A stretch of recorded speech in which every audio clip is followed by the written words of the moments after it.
Selamat datang di channel DSProFX. Kali ini kita akan membahas tentang dasar-dasar MQL4, khususnya mengenal beberapa tipe data yang sering digunakan dalam membuat robot forex oleh pemula. Baik, kita mulai. Di sini saya sudah membuka MetaTrader 4 dan MetaEditor untuk mengetikkan codingnya. Di sini kita untuk membuka MetaEditor, kita bisa klik bagian sini atau menekan tombol F4 pada keyboard Anda. Akan muncul tampilan meta editornya. Di sini saya akan membuat folder baru. Saya akan klik kanan di folder, lalu saya akan membuat file baru. Klik kanan, new file, expert advisor, next. Saya kasih nama dasar 1, next, finish. Ini adalah tampilan default dari expert advisor. Di sini kita bisa lihat bagian atas ini untuk keterangan, seperti Anda bisa mengetikkan di sini nama pembuatnya, kemudian tanggal berapa dibuat dan sebagainya. Lalu ini copyright untuk hak cipta, Anda bisa mengetikkan nama di sini. Lalu kalau ada link websitenya di sini. Misalkan ini nama Anda, lalu link, misalkan saya tulis website Anda.com, seperti itu. Ini strict, tidak usah kita bahas dulu. Kemudian di sini kita bisa melihat ada bagian on init, fungsi on init, kemudian fungsi on the init, lalu fungsi on tick. Nah, di bagian on init ini perintah akan dieksekusi satu kali di awal robot tersebut dijalankan, hanya satu kali. Kemudian on the init ini perintah di dalam sini akan dieksekusi satu kali juga, tapi di akhir ketika robotnya di remove dari chartnya. Nah, di sini di bagian on tick ini tempat coding, tempat utamanya, di mana perintah yang ada di dalam kurung ini akan dieksekusi setiap tick. Nah, Anda bisa melihat di sini ada beberapa warna yang berbeda. Terutama di sini ada yang bagian atas ada yang warna abu-abu. Nah, semua baris yang diberikan garis miring 2 di awal baris tersebut, maka seluruh baris ini hanya berfungsi sebagai komen dan tidak dieksekusi. Jadi hanya sebatas keterangan saja. Atau bisa juga seperti ini, garis miring bintang, kemudian diakhiri dengan bintang garis miring. Ini juga tidak dieksekusi. Semua yang ada di dalam kurung, di dalam tanda awal dan tanda akhir seperti ini semuanya berfungsi sebagai komen dan tidak dieksekusi. Bedanya, garis miring 2 ini hanya untuk satu baris ini saja.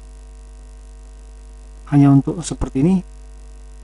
Hanya untuk satu baris ini saja, dan baris selanjutnya harus diberikan garis miring lagi. Nah, sedangkan ini cukup di awal dan di akhir semuanya akan berfungsi sebagai komen. Baiklah, kita langsung membahas tipe data. Yang pertama adalah integer. Di sini saya mendeklarasikan sebuah variabel baru, yaitu data 1. Saya ketikkan nilainya 123. Nah, integer ini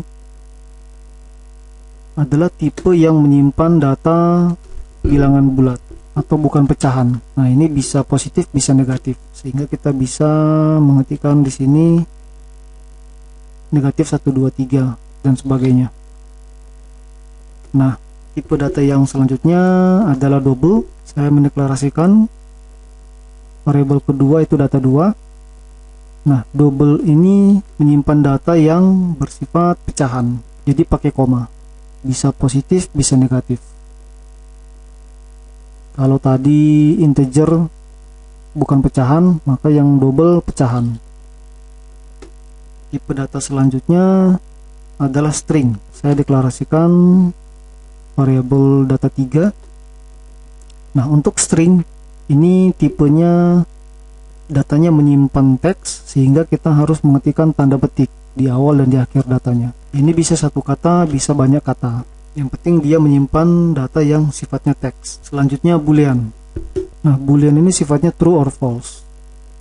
Jadi ini secara otomatis dikenali true, atau kita bisa ganti dengan false. Dia langsung otomatis dikenali oleh meta editornya. Jadi ini isinya hanya true or false. Kalau dia true, ini nilainya 1. Kalau dia false, ini nilainya 0. Nah, jadi sebenarnya bisa dikatakan bahwa boolean ini bagian atau hampir sama dengan integer. Kita bisa mengetikkan di sini angka 0 atau angka 1 juga. Tetap dikenali. Kalau 1 berarti dia otomatis dikenali sebagai true, kalau 0 sebagai false. Selanjutnya tipe data datetime. Nah, ini menyimpan data waktu, yaitu tanggal dan jam. Ini diawali dengan D besar, kemudian tanda petik 1, tahun, misalkan 2020, lalu titik, bulan 9, titik, tanggal 15. Diakhiri dengan tanda petik 1 lagi. Ini untuk tipe data waktu. Ini bisa kita tambahkan jam, misalkan ini jamnya jam 10. Jadi ini harus dikasih spasi, jam 10 titik 2. Ini menitnya menit ke 30, detiknya detik ke 5 misalkan. Nanti dia akan mengenali data 5 ini sebagai waktu dimana tanggal 15 bulan 9 2020, jam 10, menit ke 30 dan detik ke 5. Misalkan ini untuk menyimpan data order time atau order close-nya, seperti itu. Data selanjutnya adalah warna atau color.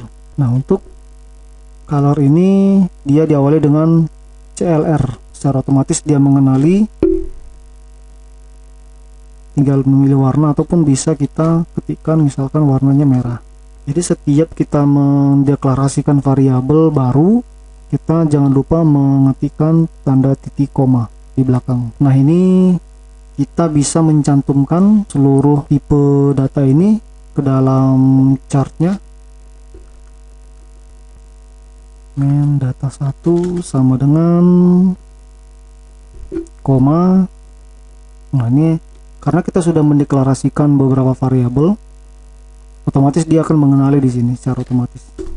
Data 2 sama dengan data 3.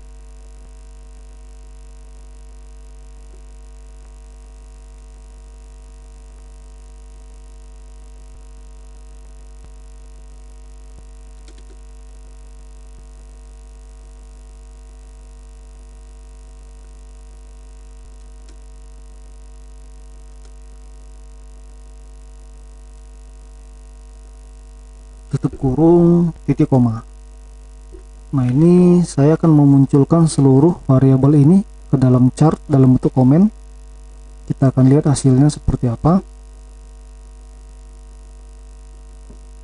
Ini kalau kita compile,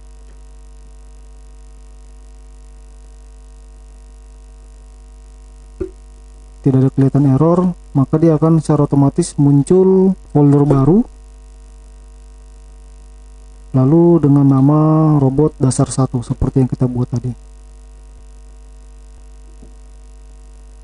Jadi di bagian expert advisor akan muncul di folder yang sama dan file yang sama. Nah, kalau ini kita klik 2 kali, kita attach. Nah, tadi di bagian copyright kita tulis di sini nama, di sini akan muncul nanti sesuai dengan yang Anda tuliskan di bagian dalam tanda kurung. Kemudian dia akan menunjuk ke website sesuai dengan ada di keterangan ini, seperti itu. Oke, kita oke. Tandanya sebuah robot itu berjalan dengan benar. Itu dia emotnya smile. Nah, ini kita bisa lihat seluruh datanya sudah di print di sini. Data 1 dia 123, data 2 1,5, data 3 membuat robot baru, data 4 true. data 5. Nah, ini langsung dalam bentuk tanggal seperti ini. Data 6 color red. Baik, di sini kita bisa melakukan beberapa operasi data. Misalkan untuk integer kita bisa langsung melakukan operasi di sini penjumlahan atau pengurangan, tambah 1 2 3. Lalu di sini juga kita bisa melakukan operasi misalkan perkalian kali 2. Kemudian untuk string kita juga bisa melakukan operasi menambah dengan kata yang baru, misalkan hari ini. Ini kita tambahkan spasi. Lalu misalkan kita mau mengetahui jam saat ini, kita bisa menuliskan time current. Ini sintaksnya otomatis. Lalu kita compile. Kalau kita compile maka seluruh data akan berubah. Nah, ini 246 3,0. Ini membuat robot baru hari ini. Data 4-nya true. Nah, ini menunjukkan jam ketika kita attach. Nah, karena kita melakukan atau mengetikkan codingnya di bagian on init, maka dia hanya dibaca sekali saja pada saat di attach. Nah, sedangkan ini adalah jam sesuai dengan jam market, yaitu jam 18.48 sekian. Nah, pada saat kita attach tadi dia menitnya 47. Nah, kenapa dia nggak berubah mengikuti jam ini?